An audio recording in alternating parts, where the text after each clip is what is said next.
하나님 말씀은 마태복음 5장 13절. 너희는 세상의 소금이니 소금이 만일 그 맛을 잃으면 무엇으로 짜게 하리요. 후에는 아무 쓸데없어 다만 밖에 버려져 사람에게 밟힐 뿐이니라. 아멘. 예, 어제 이어서 이 소금에 대한 내용을 한 번 더 우리가 좀 심도 있게 살펴봤으면 좋겠습니다. 이 소금 비유는 예수님이 말씀하신 첫 번째 비유인데, 이 첫 번째로 이 비유를 시작하신 이유는 이것이 이 팔복과 그리고 소금 다음에 나오는 빛의 비유를 연결시켜주는 하나의 고리 역할을 하기 때문에 그렇습니다. 이 팔복 8가지는 내가 죽는 삶이에요.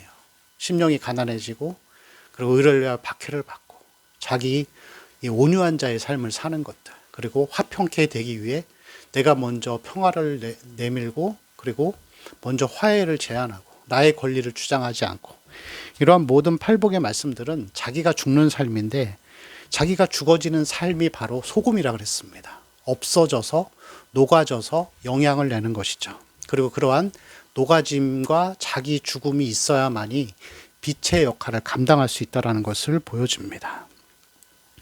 그럼 예수님은 왜 우리에게 세상의 소금이라고 하셨을까요? 소금과 빛이라고 말씀하신 이유는 우리가 읽었던 이 13절 말씀 뒷부분에 나오는 것처럼 맛을 잃으면 아무 쓸데없어 밖에 버려지고 밟힌다라고 그렇게 기록하고 있습니다. 쓸모가 없는 거예요.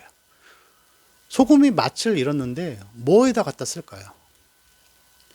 퇴비에 뿌리면은 이 퇴비가 못 쓰게 되겠죠. 여러 가지 용도에서 쓸모가 없습니다. 포도나무나 아니면 다른 나무들은 열매를 맺고 나면은 그 가지를 잘라다가 장작으로라도 뗄 수 있었습니다. 그러나 소금은 그런 역할조차도 할 수 없다라는 것이죠. 이 소금에는 두 가지의 기능이 있습니다. 하나는 이 부정적인 요소로서 부패를 방지하는 것이죠. 자기가 죽음을 통하여서, 없어짐을 통하여서 부패를 방지하는 것입니다.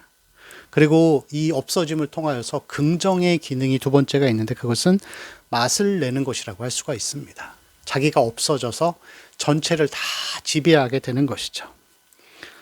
그래서 이 기능은, 우리가 소금으로서 산다고 하는 것은 없어져서 전체를 지배하고 하나의 이 사회와 국가와 아니면 교회와 같은 공동체의 버팀목과 기둥이 되는 것을 이야기합니다.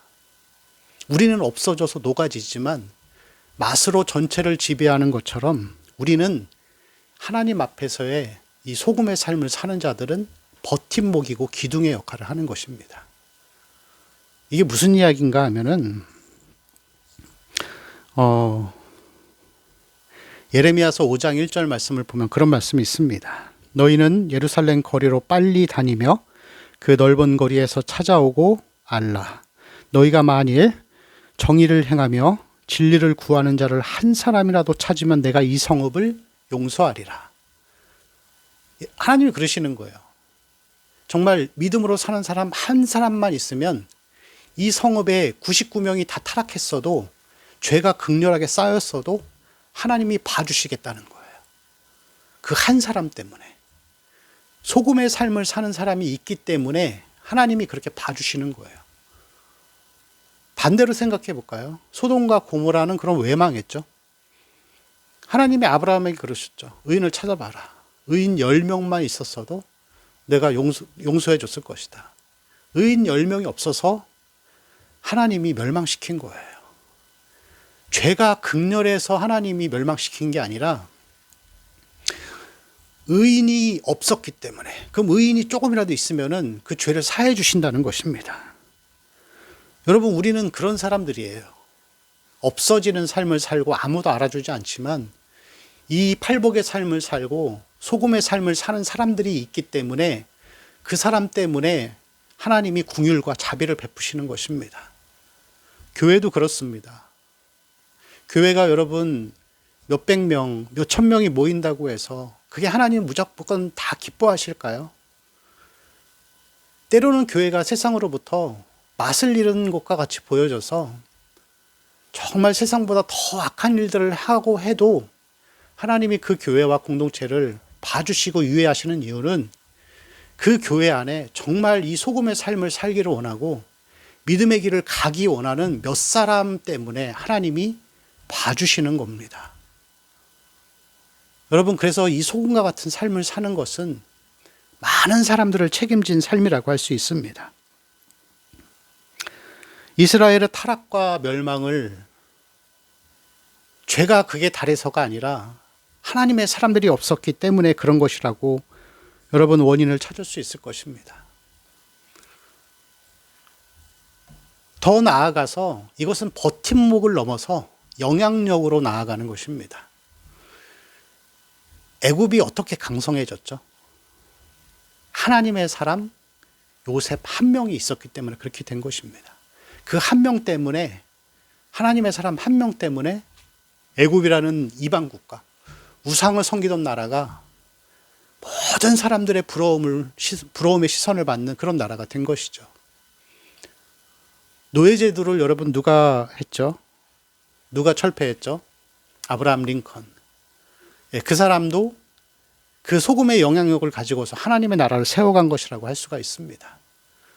비단 여러분 이러한 영향력, 소금의 삶은 그렇게 이름이 알려지고 훌륭한 사람들에게만 해당되는 것이 아닙니다. 우리도 소금과 같이 없어지는 삶을 통해서 영향력을 흘려보낼 수 있고 뿌릴 수 있어요. 그게 여러분 어떤 경우에 해당이 될까요? 쉽게 저는 그렇게 표현할 수 있을 것 같습니다. 엄마의 기도. 저는 지금까지도 이 목사로서, 그리고 제 삶이 또 결혼도 하고 가정도 이루고 살고 하나님의 일을 할 수 있는 것은 내 어머니께서 뿌리신 그 놀라운 기도의 씨앗 때문에 그것이 나에게 흘러내려와서 내가 그걸 먹고 사는 것 같아요. 그렇지 않을까요? 우리 성도들의 삶도 다 그럴 것입니다. 내가 이뤄낸 것이 아니라 지금 내가 누리는 이 축복이나 안정된 삶은 부모가 뿌린 거예요. 부모가 자기가 아껴 쓰고 죽어가면서 자신의 권리를 내세우지 않고 뿌리면서 자식을 위해 뿌렸기 때문에 그게 흘러내려와서 내가 누리고 사는 거예요. 부모가 소금이 된 거예요. 영적인 삶도 똑같습니다. 여러분이 지금 신앙적으로 점점 이게 몇 대가 내려오면서 되게 풍성한 삶을 살고 있고 많은 것들을 누리고 살고 있다면 우리가, 여러분이 사랑하는 부모님, 그 윗세대가 하나님 앞에 헌신하고 기도로 뿌린 거예요. 기도로 여러분 그 자리에 수십 년을 그렇게 앉아서 한다는 것이 자기 부인, 자기 죽음이 없으면 못하는 거예요. 우린 그거 다 먹고 살고 있는 거죠. 근데 이제는 먹기만 하고 죽을 줄을 모르는 거죠. 우리도 받은 것처럼 예수님의 죽으심을 통하여서 우리가 생명을 받은 것처럼 우리도 죽어지는 삶을 통해서 자식들에게 뿌리고 많은 세대들에게 이 믿음의 씨앗들을 뿌리는 삶이 되어야 합니다. 선한 영향력, 무엇으로부터 시작되죠? 내가 소금으로부터 없어지는 삶을 살아갈 때, 여러분 그 삶을 통하여서, 나를 통하여서 많은 사람들이 이 유익들을 누리면서 살아가는 우리 성도들의 삶이 되시기를 축원합니다. 기도하겠습니다. 하나님, 우리가 소금의 삶을 통하여서 죄악된 세상이나 혹은 죄악된 교회라 할지라도 하나님의 궁유를 불러올 수 있는 하나님, 그러한 소금의 삶을 살게 하여 주옵소서. 사랑하는 우리 예수님을 통하여서, 또 부모를 통하여서 많은 것들을 좋은 것으로 받았듯이 우리도 없어지는 삶을 통하여서 많은 사람들에게, 또 자녀들에게 흘려보낼 수 있는 귀한 은혜들을 허락하여 주옵소서. 감사하며 우리 주 예수님의 이름으로 기도합니다. 아멘.